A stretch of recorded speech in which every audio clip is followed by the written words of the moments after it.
Planète Jardin avec Thierry, notre spécialiste en jardinage. Bonjour Thierry. Bonjour Hervé. Ce matin, on attaque fort l'installation des matériaux. Oui, mais là il faut commencer. Toutes nos petites parcelles, ils se vident au fur et à mesure, quoi.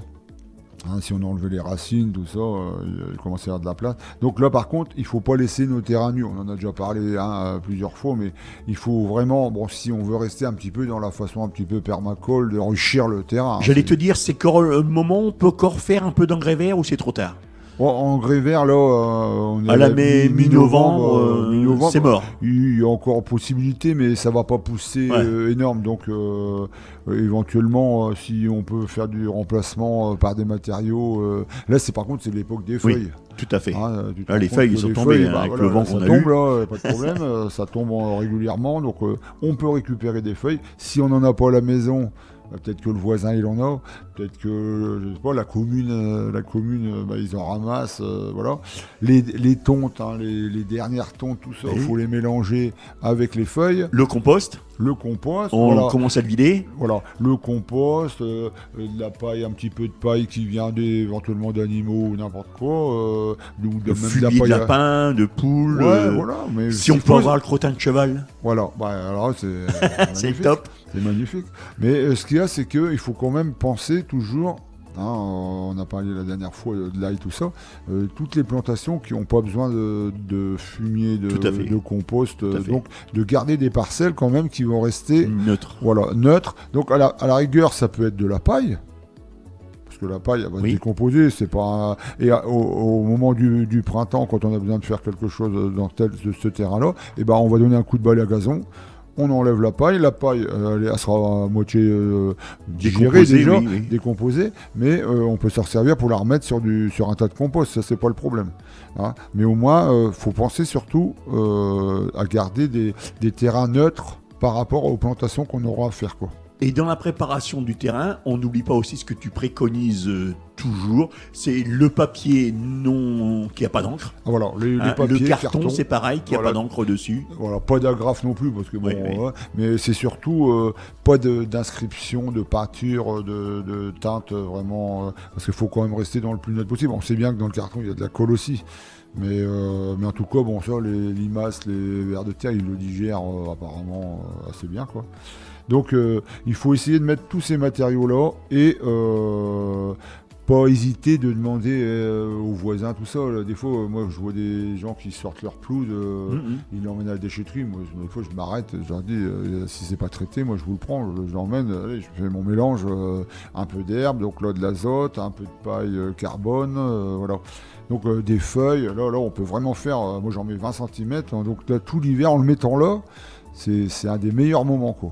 En le mettant en novembre, on va voir toutes les pluies de début d'hiver. Oui, plus s'il y a de la neige, tout ça, ça va se tasser, et là on va donner à manger à toutes nos petites bébêtes en dessous.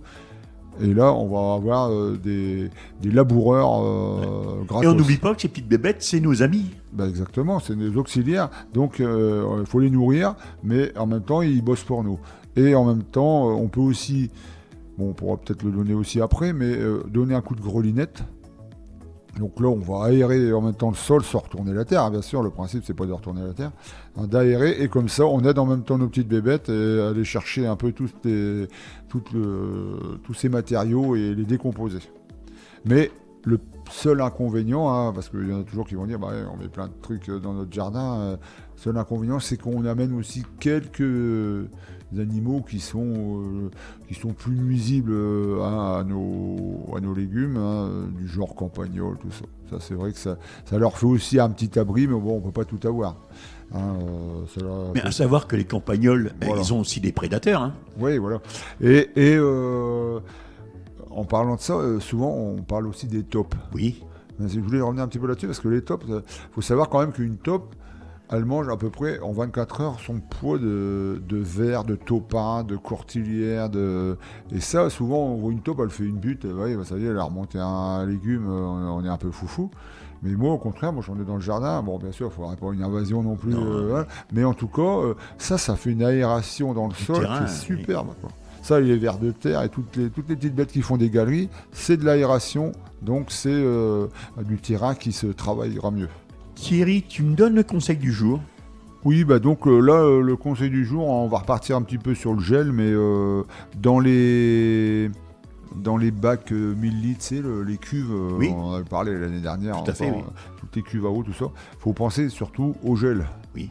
Donc, même si il ne gèle pas aujourd'hui, demain, après-demain, ça sera peut-être dans une semaine, mais en tout cas, il faut penser à mettre éventuellement quelque chose qui empêchera la glace de gonfler les plastique, parois. oui. Voilà. Et donc, moi, je préconisais un petit peu de mettre des bouteilles. Moi, c'est ce que je mets des bouteilles d'eau, de source qu'on achète. On remplit un quart d'eau ou un tiers d'eau, et donc on les met à l'envers. Donc ils flottent au niveau de l'eau et automatiquement, s'il y a quelque chose, ça va comprimer. Oui. Ça va comprimer sur la bouteille. Et donc, par contre, il ne faut pas la remplir aux 3/4, parce que autrement, si on est plus haut que le ça fait pareil. Oui. Voilà. Donc c'est pas un mauvais truc. Ou alors mettre le petit fagot comme dans le temps on mettait les anciens. Mais si vous mettez un fagot dans une cuve, vous pensez qu'il y aura des petits morceaux qui vont les coincer après dans la vanne quand vous ouvrirez le robinet. Et là, c'est un petit peu plus embêtant. Après, il faut toujours être en train de... Et aussi de penser au robinet. Parce que l'année dernière, j'ai fait que ça, de mettre des couvertures, des trucs au niveau des robinets. Parce que les robinets, la glace qui est dedans, elle y est là. Donc là, il faut penser à ça aussi. C'est où on purge complètement, puis on dit de l'eau. Puis on laisse le robinet ouvert. Voilà, on n'a pas de problème. Ou alors, on dit je garde en pensant qu'il n'y aura peut-être pas autant d'eau qu'on pense. Parce que... Surtout de la bonne eau de pluie. Hein. Voilà, la pluie c'est quand même top. Hein. Mais après, c'est un choix. C'est un choix, il faut un peu la roulette russe. Hein. Bon, là, au début d'hiver, on ne va pas dire qu'il ne va pas pleuvoir, parce que ça serait quand même incroyable. Mais bon, il y a tellement de choses qui changent rapidement. Thierry, avant de fermer cette chronique, tu peux me dire où est-ce que l'on peut te rencontrer au Jardin des Partages ? Oui, à Guiscard, sentier du Tour de Ville.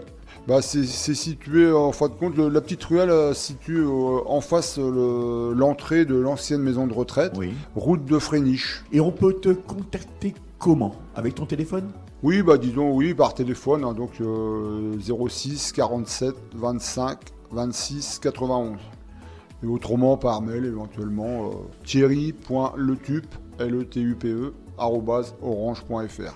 Et on peut te rencontrer quel jour là-bas au Jardin des Partages ? Disons qu'actuellement, je veux dire que j'y suis tout le temps, parce que j'ai mes locataires, mes poules qui ont besoin de moi matin et soir. Mais autrement, le lundi matin, le mercredi toute la journée, le samedi matin. Donc là, c'est plus sûr de te rendre, te voir. Là. Mais un petit coup de téléphone avant pour rassurer. Tu rappelles ton numéro de téléphone ? Oui, donc le 06 47 25 26 91. Voilà Thierry, je te souhaite un bon week-end. Merci, au revoir les auditeurs.